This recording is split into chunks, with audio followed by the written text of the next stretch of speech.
So it's a pleasure to be here, and I'm a junior professor at USC, so I just come across CHAMP1 basically a month ago. So everything is new for me, and I'm learning a lot from these scientists and also from these families. So let me introduce myself, okay? So my scientific journey. So I did my bachelor degree in biology at the University of Padua in Italy. Then I say bye-bye Italy, and I moved to Finland, where I did the master degree in evolutionary biology. And then basically I moved to Germany, where I did a PhD in computational biology, so where I started to work on postmortem brain tissues and how the brain evolved. And then I moved for my postdoctoral studies at the Univ lab at UT Southwest. And here I started to study autism, schizophrenia, and also monogenic disorders. And then I start my assistant professor and director of the bioinformatics core at USC, and basically where I established my lab and where I'm helping also other people to study cancer, heart disease, and so on. And I'm going to talk about this basically. So during my postdoctoral studies, I studied complex traits and polygenic disorders, and among those schizophrenia, and I have several publications, but I studied schizophrenia mainly and autism. And then basically I also studied monogenic neurodevelopmental disorder, especially MEF2C syndrome that is very similar to CHAMP1 in terms of behaviors, and also FOXP1 syndrome that is a really high risk for Safari and for other Spark and for other consortia, genetic consortia.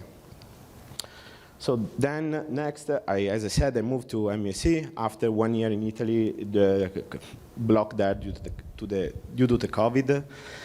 And here I started my lab, the Berto lab, where we do some experiments, and also the bioinformatics core at the MUSC, where we do a lot of data analysis, okay? So let me introduce first the bioinformatics core, because I think it's important, because it's part of my life. So I'm the director, as I said, of the bioinformatics core. We have two bioinformaticians, Suganya and Brian, and they are doing a great job analyzing data for other people. So I'm going to introduce quickly the genomic era, okay? So at this conference, we talked about a lot of mutations, right? We talked a lot about no-sense, missense mutations, and so on and so forth. But DNA is not the only thing. And we know that basically DNA can be transcribed. And a lot of, you can see probably the pointer. Give me a sec, I'm going to try. Whoops, pointer. Yep. You see basically the copy of the genes are transcribed, and there are like a lot of copies, okay, here of the gene. So some genes can be highly expressed in one cell, some other genes can be low expressed in one cell. And what happens is that these can be quantified through next generation sequencing, through RNA sequencing, and therefore you can sequence these chop of RNA that are floating around. And basically you can quantify, for instance, if you have a case versus control, you can quantify the differences, and you start to see like differences at gene level. So gene can be differentially expressed between case and control, ASD versus healthy individuals. And therefore this is like open like a big basically realm, because we now also, it's not only important the DNA, but also important what comes after the DNA. And basically what we do is actually taking the data from the brain, from a tissue that we profile, quantify that, and do some analysis. And what we can do is actually do this kind of fancy visualization. So we can, for instance, predict what cell types, and what we can understand whether there are differences at the cell type level of specific genes. What we can do is actually taking the tissue, for instance, this is like a mouse brain here, and we can quantify in spots the gene expression. So for instance, this kind of gene is highly expressed in this region, but not in the rest of the region, okay? And we can do also some other things that also has been presented here, for instance, ChIP-seq, ATAC-seq, to understand better the regulatory mechanism of genes that are actually different, okay? So we can do a lot of data analysis. Why? Because we can predict and we can understand better the biology of the tissue that we are profiling, and we can understand actually whether those tissues are more or less affected in ASD versus healthy individuals. And basically, just like another quick example, like in the past, you have like the tissue, so you have like a bunch of cells in the tissue. We can quantify that, as I said. And we can also understand how the gene expression is in this tissue. However, we don't know the heterogeneity of this tissue. We have like multiple cell types inside. The brain is a complex organ with a lot of cell types, neuron, oligodendrocytes, and so on. So basically, what we can do right now is actually pretty cool, because we can actually take each cell one by one and actually sequence in terms of gene expression and quantify actually the gene expression and cluster those cells, okay? So what happens is that you have like a fancy map with a lot of cell types, okay? And here I'm showing just like a prenatal development brain. So we have radial glia, we have prenatal, we have supracortical neurons, so we can cluster those cells based on the transcriptomic, based on the RNA that is expressed there. And of course, if you think about that, you have a case versus control, you can actually quantify the differences between case versus control, okay? And now I'm going to switch gear to my lab, so like what I'm doing in my lab. The first part is important because I'm applying these to actually my experiments that I'm doing. So my lab, as I said, has been recently established here, like some old picture. We moved to MSU in 2021, okay? And the second thing that I bought is a coffee machine because I'm Italian, because I need coffee, I need espresso, so it's important. And of course, I have also the Pellini, that is a really nice coffee in Italy. But I also hire two amazing people. One is Laura, and the other one, Christina. Laura is a postdoc. She's taking care of the stem cells that I'm gonna introduce soon. And Christine is actually our lab tech. So what we are doing actually in our lab is using stem cells, because stem cells are really cool because they are human models, and we can study that in a dish. So we can study humans actually in a dish. So we have one project that is actually, we want to derive from stem cells neurons, and this is HIL1RAPL2, is another gene that is involved in a complex trait, especially memory, and is also involved in autism through like mutations. The other one is actually cortical organoids from CHAMP1, and that one is like kind of like the new project that I'm trying to develop in my lab. And we have also mouse models through collaborations, because we have mouse model for HIL1RAPL2 and mouse model for CHAMP1.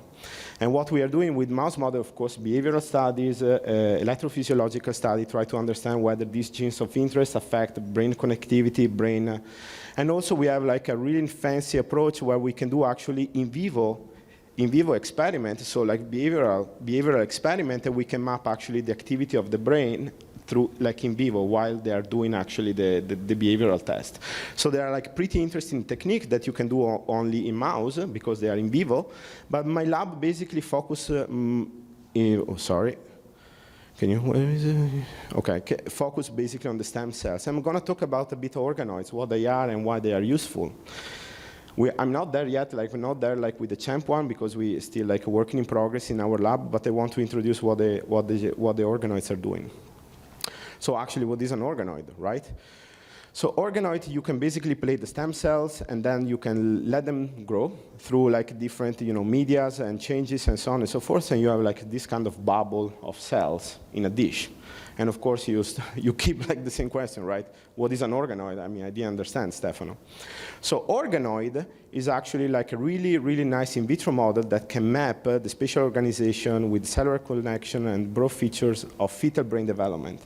So this is like the fetal brain development, prenatal, and organoids actually can map these regions, okay? So basically from the first trimester to the third trimester. And of course, taking basically, it's not really a mini brain, but is something that is very similar. It kind of recapitulates basically brain development in a prenatal stage. And of course, we have neurogenesis, proliferation, and migration that are conserved between organoids and fetal human brain cortical tissue. And therefore, you can start to understand basically these are like all these neurons that are migrating, and you can understand basically you have like all these kind of layers of prenatal basically development in the brain. And of course, these are human models, right? So we can study electrophysiological properties of the neurons that we are cultivating in a dish. So for instance, whether CHAMP1 affects cortical connectivity and so on. We can also do drug screening directly in a human brain, in a human model. We can do case control studies, and we have also the molecular characterization. This is why I'm working on organoids. And, and the most important part is that this is a human setup. We are talking about human in addition. Therefore, like, it's something that we can actually work with human. And why using organoid to study CHAMP1? This is like something that I start to appreciate the last month, and I start to dig a lot on the data that we have available, genomic data that we have available. CHAMP1 is highly expressed prenatally, and here is like the dark, the dark line here shows basically the birth. And this is like basically all human cortical region. As I said before, we quantify, in these studies, they quantify the gene expression in each of the cortical regions. And what you can see is that CHAMP1 is highly expressed prenatally and then goes down, okay? This is actually pretty interesting because I did like another analysis, and we found that this is like in neurons in vivo, and these are like each line corresponds to a stem cell line, okay? So what we found is that, what I found is that CHAMP1 is highly expressed in a early stage of differentiation, then goes down. Kind of recapitulate what we found here in post-mortem brain tissues. And on the other hand, when we check on organoids, what we see is that CHAMP1 is strongly highly expressed in organoids, specifically in apical radial glia. These are cells that are important for migration of neurons. So therefore, like, these are like the cells that divide during brain development, and they migrate, and then basically these kind of sister cells are neurons that migrate in the cortex. Okay, so they are really important to establish actually the brain during prenatal development. So actually, CHAMP1 is really cool to study in organoids because we can recapitulate brain development, and we can actually understand the window where CHAMP1 is highly expressed. So, and just like a quick summary, I would like to thank, of course, my postdoc and Christina. And as I said, I just started, so like it's like the laboratory is kind of like new and so on. So we were doing our best. We are cultivating stem cells. They are kind of tricky, but we are doing our best.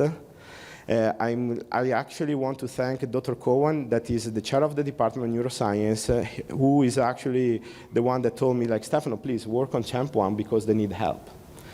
I didn't know anything about CHAMP1 until like 2 months ago. So, and I start to like, dig on the literature, understand everything, and here this kind of meeting was amazing for me because I start to understand even better what is CHAMP1 and what it does. And I collaborate with Dr. Cowan for MEF2C syndrome. So I'm still studying those neuropsychiatry and monogenic disorder. And CHAMP1 is actually one of my main projects in the lab. I work on IL-1RAPL2 and I work on CHAMP1. So this is like one main goal. And here you can see Christina feeding the stem cells, actually. So we are doing our best to understand better the biology of CHAMP1. And of course, I thank all the Department of Neuroscience, especially Dr. Cohen, Dr. Schmidt. Here, Hewood, Schmidt, we are working on the mouse models, basically using this kind of in vivo imaging and for both mice that we are using. And of course, I would like to thank you, Jeff, thank you everyone for having me here. And this is an amazing opportunity to meet the family, their champions, and the amazing scientists that are at this conference. And thank you very much.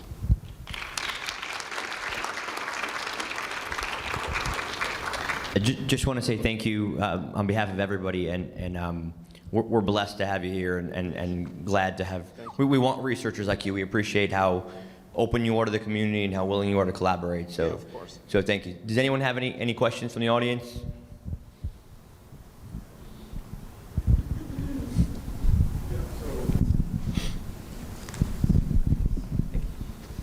Yes, so Stefano, it's wonderful meeting you today also because we've already thought of some collaborative studies because with these organoids, I guess, we could now do functional assays. You mentioned electrophysiology, but we could do DNA repair assays on these organoids, or we could, and do other biochemical assays that are meaningful. Yes. So I think that you've taught me a lot here. Thank you. Yeah, of course. I mean, I'm more than happy to collaborate because most of the things are totally almost unknown for me. So it's really hard to establish this in the lab. Therefore, it's nice to collaborate, right?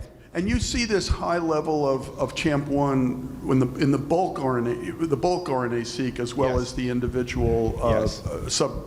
Yes. subcellular context, right? So I mean, Yes. you see it. It's that high that you could see it across the. Yes, across the world. that is really interesting because like usually the bulk RNA-seq data, the first two plots that I made, like the second one is more like about a neuron in a dish. But the first one is bulk RNA-seq data from multiple cortical regions, right? So it's a mixture of cells. Right. And the cool part about single cell is that you can like basically detach all these cells, sequence each one, and try to understand whether CHAMP1, for instance, is more expressed in neurons, less expressed in neurons, or in other cell types. And therefore, you can target those cell types from a therapeutical point of view. That's the power of single cell. That's the power of bioinformatics right now. And but I'm more interested right now on the development because that is my part of the story, like brain development, and therefore, like that's why I'm establishing basically the organoids because like the window, prenatal window. So.